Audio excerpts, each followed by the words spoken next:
Mummy जी, दूर की डोल बस देखने में सुहानी होती हैं।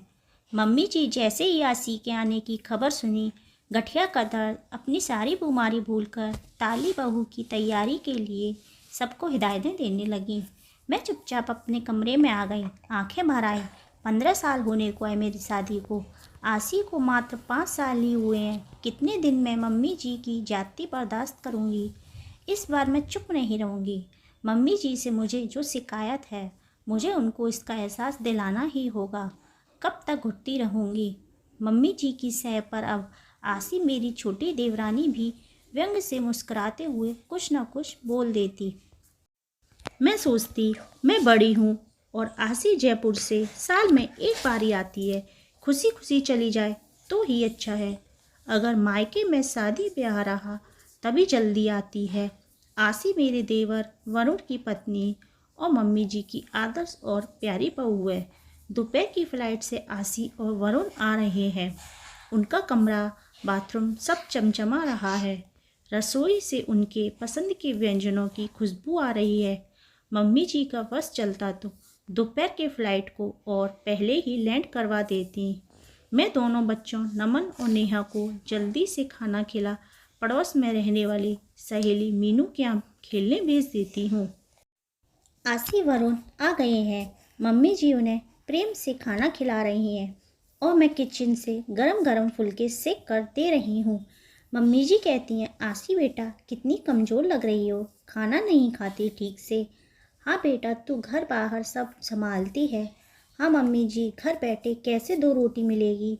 अनीता भाभी जैसी मेरी किस्मत कहाँ, जो आपको पेंशन भी। ये तो सही कहा तूने आसी। इतने के बाद भी मम्मी जी आप कमज़ोर और दुबली लग रही हैं।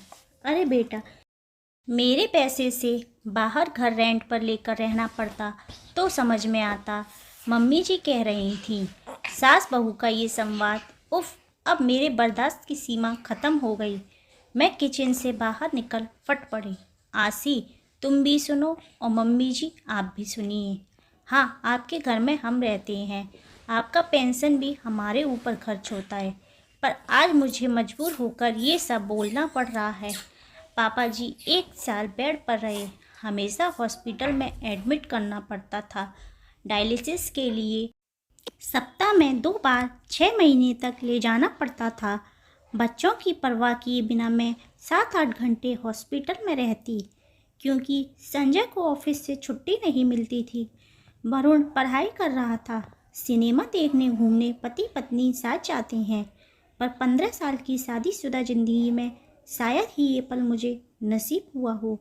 और आसी हनीमून के लिए सिंगापुर गई। आप कितनी खुश हो रही थी। कभी मायके जाना होता, मुझे तो घड़ों पानी पड़ जाता। आपके ऊपर रसोई और घर कैसे मेंटेन होगा। 2-4 दिन में ही संजय समझाकर मुझे वापस ले आते।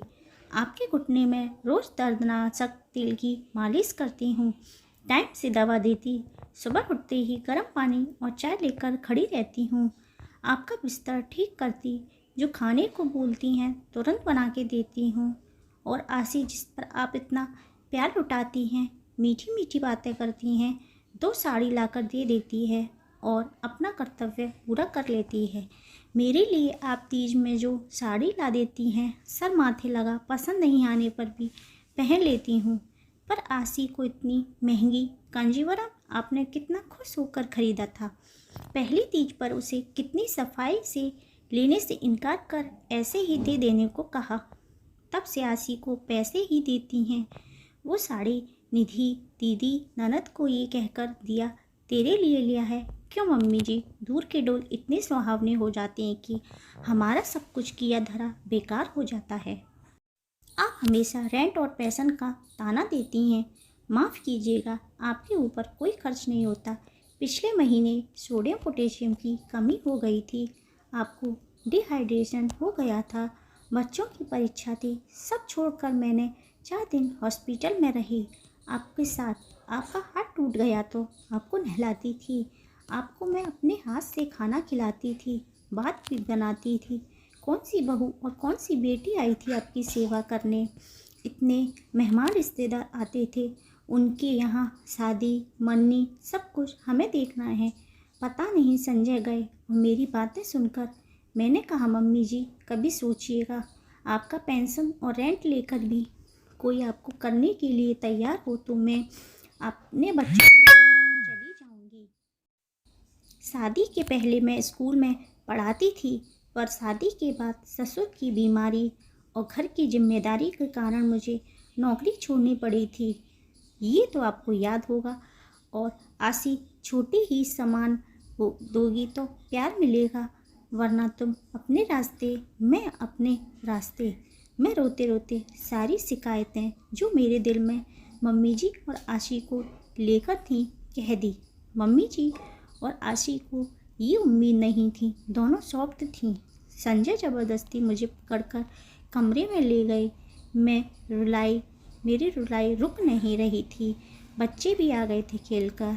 घर में अजीब सा सन्नाटा पसरा हुआ था, पर मैं आज बहुत हल्का महसूस कर रही थी। और देवरानी अगली बगली झांकने लगी, कहीं सास को उससे न रखना पड़ जाए, क्योंकि दूर से प्यार जताने में और पास रख कर खिदमत करने में बहुत फ़र्क होता है। और हमेशा वही रिश्ते अच्छे लगते हैं जो बस प्यार जाता देते हैं और करते कुछ नहीं बनता। और जो दिन रात हमारे लिए करते हैं वो कभी अच्छे नहीं लगते हैं। एक कहावत है ना, दूर की डोर हमेशा सुहानी होती है। सास को भी एहसास हो गया था। दोस्तों, कैसी लगी आपको छोटी सी कहानी? कमेंट में ज़रूर बताइएगा। चैनल को लाइक शेयर सब्सक्राइब भी कर दीजिएगा।